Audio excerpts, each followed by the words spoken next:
అందరికీ నమస్కారం అండి. Welcome to పైనర్ clinic. యాక్చువల్గా ఏంటంటే చాలా మందికి హెయిర్ ట్రాన్స్ప్లాంటేషన్ మీద కొన్ని సందేహాలు, మిత్స్ అయితే ఉన్నాయి. అవి చాలామంది డాక్టర్స్ చాలా చోట్ల చెప్పారు. బట్ ఒక్క వీడియోలో మొత్తం చెప్తే చాలామంది పేషెంట్స్కి ఏది మిత్తు ఏది కరెక్ట్ అన్న ఒక ఇన్ఫర్మేషన్ వస్తుందన్న ఉద్దేశంలో ఈ వీడియో చేయడం జరిగింది. ఈ వీడియో చివరిదాకా చూడండి.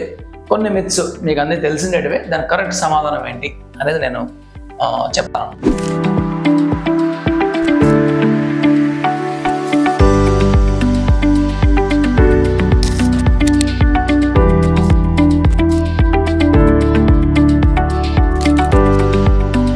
ఫస్ట్ మిత్ ఏంటంటే హెయిర్ ట్రాన్స్ప్లాంటేషన్ చాలా పెయిన్ఫుల్, రికవరీ అవ్వడానికి చాలా టైం పడుతుంది.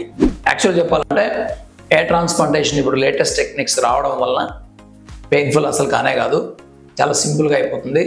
రికవరీ కూడా ఆల్మోస్ట్ 3 to 5 డేస్లో నువ్వు ఆల్మోస్ట్ అన్ని పనులు చేసుకోవచ్చు. ఏ కొద్ది మందికో 7 to 10 days maximum recovery period ఉంటుంది. అంతే తప్ప నెలల కొద్ది రికవరీ టైం పట్టదు. అన్మేనేజబుల్ పెయిన్ అయితే ఏముండదు. హెయిర్ ట్రాన్స్ప్లాంటేషన్ చూడ్డానికి న్యాచురల్గా ఉండదు. అయితే హెయిర్ ట్రాన్స్ప్లాంటేషన్ మీరు మంచి సర్జన్ దగ్గర, ఆర్టిస్టిక్ సర్జన్ దగ్గర చేసుకుంటే మీ హెయిర్ స్టైలిస్ట్ కూడా మీ హెయిర్ ట్రాన్స్ప్లాంట్ని కనబెట్టలేడు. కానీ టెక్నీషియన్ దగ్గర కానీ ఏదో చిన్న అమెచ్యూర్ క్లినిక్స్లో కానీ ఎక్స్పీరియన్స్ లేని వాళ్ళ దగ్గర చేసుకుంటే డెఫినెట్గా హెయిర్ ట్రాన్స్ప్లాంటేషన్ చాలా అన్యాచురల్గా కనపడుతుంది. దూరం నుంచి కూడా కనిపెట్టవచ్చు. చాలామంది అనుకుంటారు ట్రాన్స్ప్లాంట్ అంతా ఒకటే అని. ఇక్కడ డిఫరెన్స్ గమనించాలి. మంచి సర్జన్ చేస్తే 99.99% ఎవరు కనిపెట్టలేరు, అన్యాచురల్గా అస్సలు ఉండదు. మూడవ మిత్ ఏంటంటే హెయిర్ ట్రాన్స్ప్లాంటేషన్ ఓన్లీ మగాళ్ళకి మాత్రమే. చాలామంది ఇది నిజం అనుకుంటారు, అట్లా కాదు. హెయిర్ ట్రాన్స్ప్లాంటేషన్ మగవాళ్ళతో పాటు ఆడవాళ్ళు కూడా చేయొచ్చు. అయితే అన్ని కేసుల్లో చేయొచ్చా లేదని మీ డాక్టర్ గారు చూసి చెప్పగలరు. సో మగవాళ్ళకి మాత్రమే అనేది కరెక్ట్ కాదు, ఆడవాళ్ళు కూడా హెయిర్ ట్రాన్స్ప్లాంటేషన్ చేసుకోవచ్చు. ఇంకొక మిత్ ఏంటంటే హెయిర్ ట్రాన్స్ప్లాంట్ తర్వాత hair cut, hair shaving, hair styling చేసుకోలేము. చాలామంది హెయిర్ ట్రాన్స్ప్లాంట్ అయిన తర్వాత ఈ విధంగా అనుకుంటారు, అది కరెక్ట్ కాదు. హెయిర్ ట్రాన్స్ప్లాంట్ మనకి న్యాచురల్గా మన హెయిర్ లాగే గ్రోత్ అవుతుంది కాబట్టి మీరు కటింగ్ చేసుకోవచ్చు, హెయిర్ స్టైలింగ్ చేసుకోవచ్చు, హెయిర్ కలర్ చేసుకోవచ్చు, ట్రిమ్మింగ్ చేసుకోవచ్చు, ఏమీ అవ్వదు. ఇంకో భయంకరమైన మిత్ ఏంటంటే హెయిర్ ట్రాన్స్ప్లాంటేషన్ బ్రెయిన్ని మరియు ఐని డ్యామేజ్ చేస్తుంది. ఇది కొంతమంది అనుకునే వాదన. సో హెయిర్ ట్రాన్స్ప్లాంట్ వల్ల మీ బ్రెయిన్ కానీ ఐస్ కానీ డ్యామేజ్ అయ్యే ఛాన్స్ లేదు. ఎందుకంటే ఈ స్కిన్లో చేసే ప్రొసీజర్ కాబట్టి దానికి డైరెక్ట్గా సంబంధం ఏమీ లేదు. మీ డాక్టర్ గారు మీకు ట్రాన్స్ప్లాంట్ చేసే ముందు అన్ని టెస్టులు చేసి జనరల్ హెల్త్ బాగుందా లేదు చూస్తారు కాబట్టి అలాంటి భయం అయితే ఏం పెట్టుకోదండి. ఇంకొక మిత్ ఏంటంటే వేరే వాళ్ళ హెయిర్ నాకు డోనార్ లాగా హెయిర్ ట్రాన్స్ప్లాంట్ వాడచ్చు. ఇది కొంతమంది అనుకుంటారు.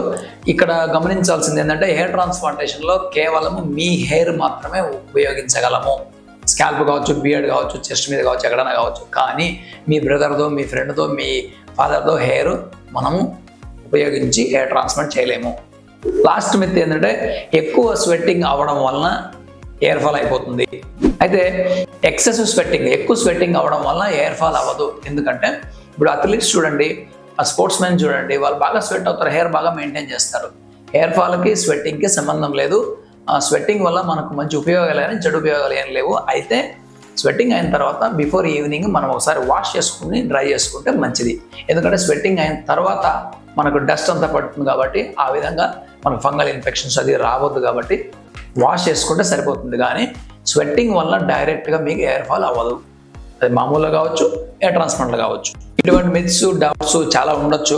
అయితే మనం అన్నీ ఒకే వీడియో రికార్డ్ చేయడం కుదరదు కాబట్టి మీకు ఏదైనా దానిపైన ఇంకా డౌట్స్ ఉంటే మన ఆఫీస్లో కన్సల్ట్ అవ్వచ్చు, వాట్సాప్లో కన్సల్ట్ అవ్వచ్చు. Thanks for watching our video. మరి ఇట్లాంటి వీడియోస్ కోసం, ఇంకొన్ని వీడియోస్ కోసం మా ఛానల్ చూస్తూ ఉండండి. మరింత ఇన్ఫర్మేషన్తో మీకు మేము వీడియోలు చేసి అందిస్తాం. Thank you.